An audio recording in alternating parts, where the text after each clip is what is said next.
Good morning, students. So, in the last lecture, we have studied angular momentum. So, our today's topic is torque in terms of moment of inertia. So, all of you know that torque is the quantity in a rotational motion which is analogous to the force in translation motion, right? So today we are going to find out the torque in terms of moment of inertia. So all of you know that what is the basic last year we have studied, that is torque is equal to tau is equal to R cross F, that is R in terms of F. So today we are going to study this torque in terms of moment of inertia. So to find out the relation, let us consider one body rotating about an axis with constant angular acceleration alpha. Okay. So angular acceleration alpha is constant in this case. When the body is rotating, the particles in the body are performing circular motion. Okay. So we'll consider here the particles of this body having the masses m1, m2, m3 and so many. So here I have taken only one mass, that is m1. Okay. And let r1 be the distance of this mass, perpendicular distance of this mass from the axis of rotation. Okay. When this mass is performing circular motion, then its velocity is tangential and the linear acceleration is in the direction of its linear velocity, that is along its tangent. Where is the acceleration? In that same direction the force is acting, linear force. Okay, that is F1. And according to Newton's second law, force is equal to m into A. So considering all these things, we'll derive the formula for torque. So let us consider now the linear acceleration of a single particle. Okay. So let the acceleration be a1. Linear acceleration of the particle is changing because the linear velocity is changing. But the angular acceleration of this whole body is constant. Angular acceleration is constant. So here you can write a1 is equal to r1 alpha. This is the linear acceleration of a particle, first particle. Okay. Now the linear acceleration of second particle will be r2 alpha. Okay. So this is the relation between linear and angular acceleration that we have already studied in case of circular motion, that is A is equal to r alpha. So in this way we can find out the linear accelerations of number of particles, where alpha is constant and r1, r2 changing, and that's why acceleration is changing. So similarly, therefore, we can write the force experienced by the particle, linear force experienced by these particles according to Newton's second law, F is equal to m into A. So the force experienced by the first particle will be m1 a1. So already we know that how much is the a1? A1 is r1 alpha. So let us substitute this r1 alpha here. So we'll get m1 r1 alpha. So the force, linear force experienced by the particle 1 is equal to m1 r1 alpha. Similarly, we can find out the force experienced by the number of particles. Suppose by the second particle it will be m2 r2 alpha and so on, mn rn alpha. Now what is the torque experienced by the different particles? See, as the particles are rotating, body is rotating, there must be the torque is acting, because torque help to rotate. So here the torque experienced by these different particles, suppose the first particle having the torque tau 1 is equal to, we have studied this already, that is according to the definition of the torque, force into one of the force into this distance from the axis of rotation. So it will be F1 into R1, which is equal to, we have already found the F1. F1 is equal to M1 R1 alpha into R1. Now this R1 into R1 will be R1 square. So the torque experienced by the first particle will be M1 R1 square alpha. Similarly, the torque experienced by the second particle tau 2, which comes equal to M2 R2 square alpha. Now in this way, we can find out the torque experienced by each and every particle of the body. And then the torque experienced by this body will be the sum of the torque experienced by each and every particle.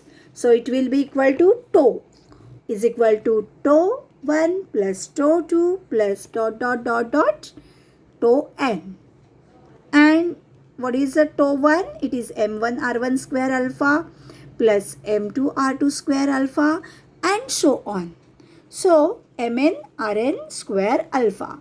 So alpha is constant. You can take the alpha constant out of the bracket. So what will remain here inside? M1 R1 square plus M2 R2 square plus M3 R3 square and so on. So this is nothing but, this bracket is nothing but the summation Mi Ri square. And what is summation Mi Ri square? It is nothing but your moment of inertia I. Okay. So what is the torque here? Tau is equal to I alpha. So the torque experienced by the body is equal to I alpha, where I is the moment of inertia and alpha is angular acceleration. Okay. So this is the formula for the torque in terms of moment of inertia, and which we have studied last year. Again the torque in terms of force and the distance, that is tau is equal to R cross F, right? And this is another, in case of rotational motion we got tau is equal to I alpha, and this is analogous to the force in case of translation motion. See, linear motion, I is analogous to mass, moment of inertia is the analogous quantity to the mass, and angular acceleration is analogous to linear acceleration. So torque is analogous to force. Okay. So here we got the new relation, torque is equal to I alpha.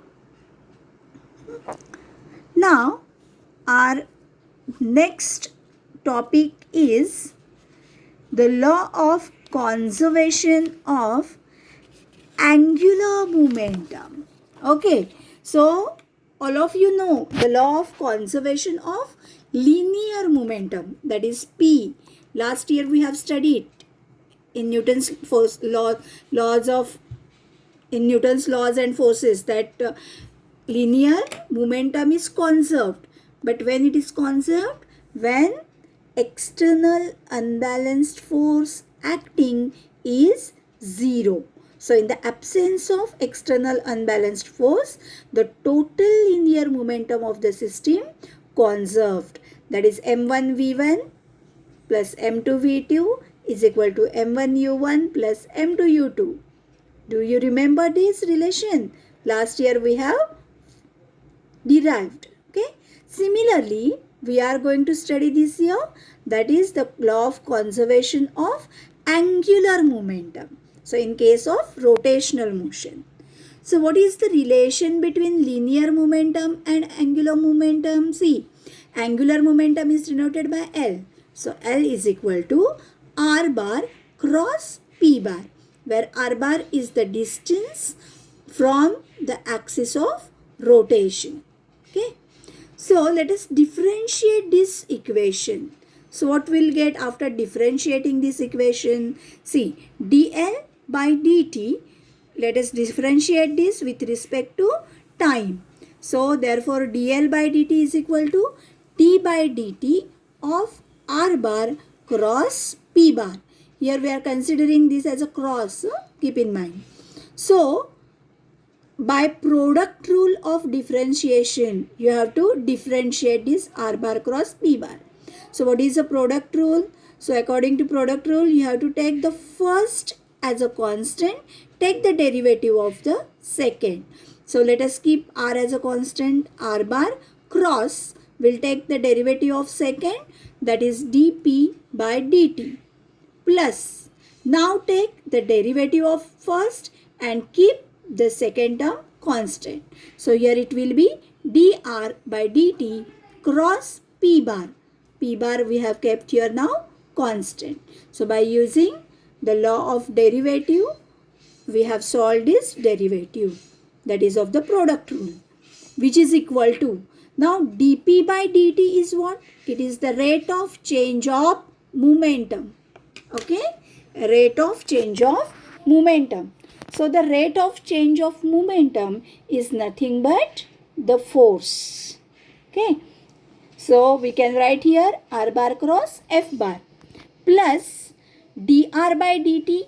Dr by dt is the velocity, rate of change of displacement or rate of change of distance. It is nothing but your velocity v bar, linear velocity, cross what is p? P is your linear momentum. Let us substitute the value of linear momentum and it is equal to m into v according to its definition. So therefore it becomes m into v. Take m outside, so you will get m is going to remain constant. So v cross v, and we'll get here now r cross f plus v cross v into m. Now cross product of any physical quantity with itself, it comes equal to 0 because the sign of angle will be 0 here. So sin 0, 0. That's why it comes 0. So this term will become 0. So what will remain here only? R bar cross F bar. So dl by dt is equal to R cross F. So what is R cross F? It is nothing but the torque.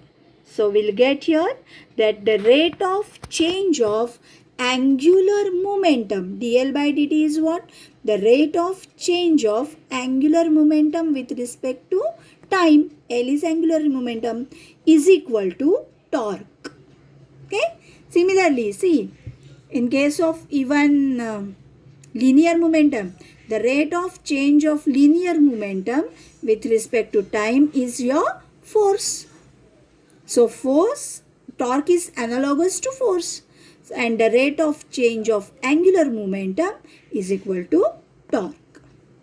So this, by using this relation, what we can say, see, that if torque is 0, that is in case of linear momentum, what we are saying, linear law, conservation of linear momentum, if external force acting is 0, external unbalanced force acting is 0, it is not acting. In the similar way, if torque is 0 in case of rotational motion, okay, then what will happen? Torque will become 0. Then we'll get the relation dl by dt is equal to 0. And when the derivative of any quantity is 0, means that physical quantity is constant.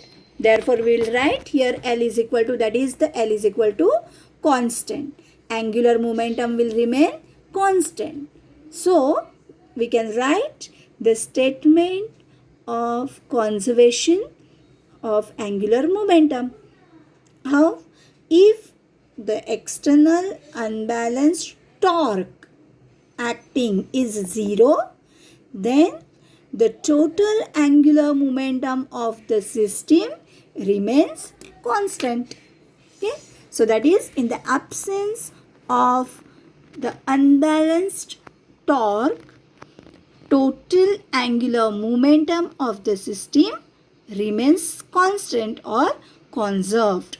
That is your law of conservation of angular momentum, which is same as in case of linear momentum. Okay, very easy to keep in mind. Only relative quantities you have to change. Okay, so for that there are some applications we'll study today. Out of that, only two we are going to study here. So see, the first application, how the angular momentum remain constant in any system of the rotational system. See, all of you are very good familiar with the ballet dancer. You might have seen or enjoyed this ballet dance, right? So all of you know the different positions of the ballet dancer. So two times. Sometimes they take a short circle, small circles, and sometimes they take the long circle. Okay, so in this way the ballet dancers are dancing on their 2 feet only. Okay, so what is the law of conservation of momentum? L is equal to, L remains constant. Okay, if L remains constant means what? The product L is equal to the product I omega, right? What is the formula for L? L is equal to I omega, where I is the moment of inertia and omega is angular speed. Okay, so if this product of these two is going to remain constant, there may be change in I and there may be change in omega, but their product remains constant, that is L. Suppose moment of inertia increases, then at the time omega, angular velocity, decreases. Means, you know that what is the formula for angular velocity? Angular velocity omega is equal to 2 pi n. This formula is well known to you. So 2 pi n. So what is this n? N is the frequency. So obviously when omega increases or decreases, the frequency increases or decreases. Means frequency means number of rotations may increase or decrease. It depends. Okay. So when I increases, omega decreases and also the frequency decreases. And when I decreases, omega increases and the number of turns also increases. So this is applicable in case of ballet dancers also. Let us see now how. See, when these ballet dancers are taking small circles, okay, means they are rotating like this only, small circles. At that time they are not stretching their body.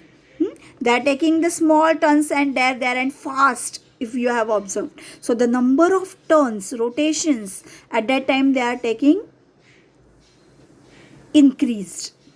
When they are not stretching their body, at that time their moment of inertia increases because the radius of gyration decreases in this case.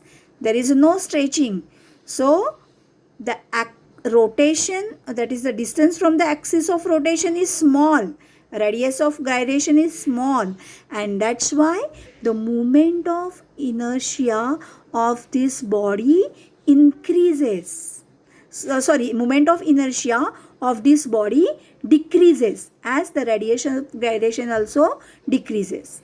And when moment of inertia decreases, see, when the moment of inertia decreases, at that time what happens?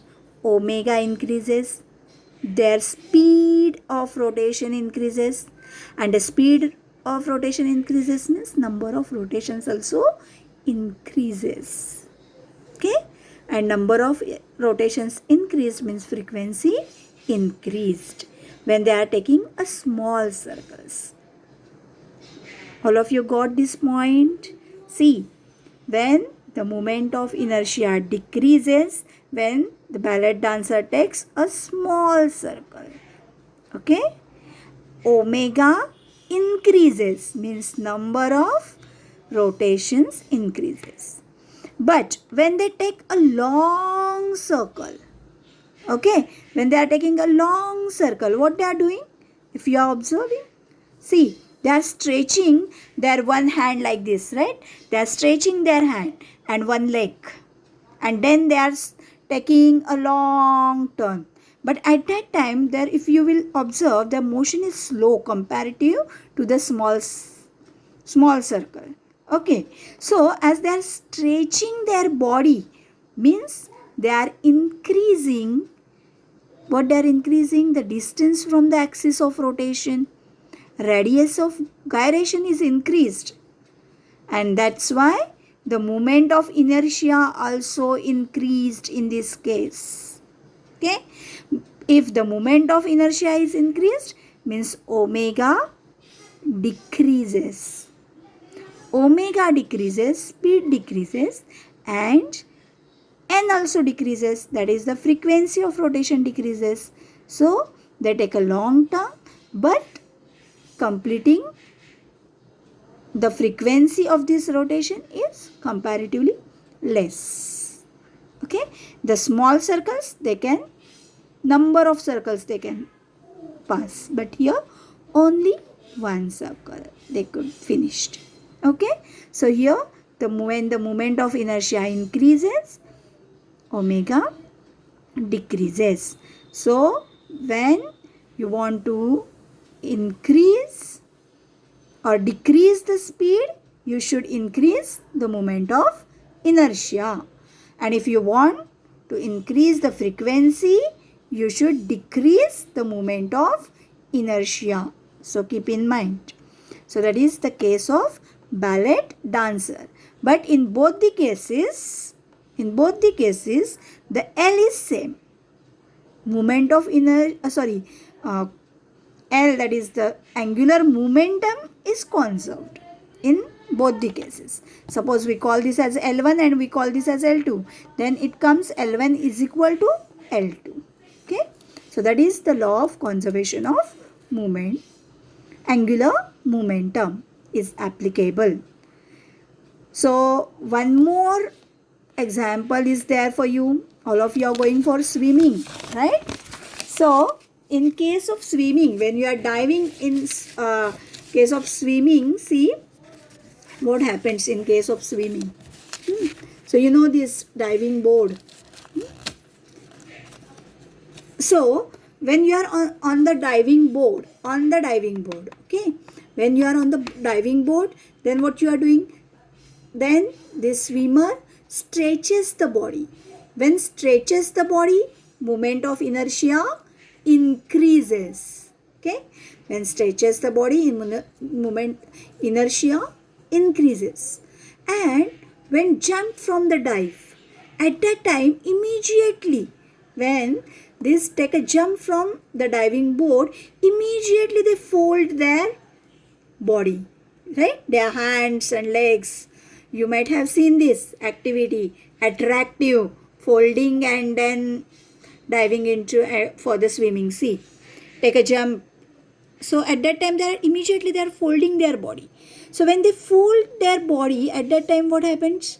Due to folding, the moment of inertia decreases here. As the moment of inertia decreases, the speed increases, and they may take a rotation like this. They are folding, taking a rotation, rotating, and then again when they come to this position, what they are doing? They are stretching their body like a stream, like a structure, like in this way they are stretching their body and take entry into swimming pool. So after stretching here, again it becomes easy for them to take entry in swimming pool. So in this way, this law of conservation of angular momentum holds true in this case also. Okay, so this is also one of the example why they are folding the body when they are in air. Okay, when here air, correct, in case of air, why they are folding the body, so they can take a rotation or turns easily number of times. Their speed increases, okay, I decreases. That's why they are immediately folding their body when they are in air, and immediately again while entering into the water they are stretching their body. Okay, so is it clear to all of you both the interesting examples? Okay, we are not thinking all about this in daily life, right? So this, the physics behind this is very interesting. Okay, so go through all these points which we have studied today. So just we are studying and discussing, right? So that is up to you, that you have to write it down the expression, because understanding is one part and making a practice of writing the derivation is your part. So do that. Okay, bye.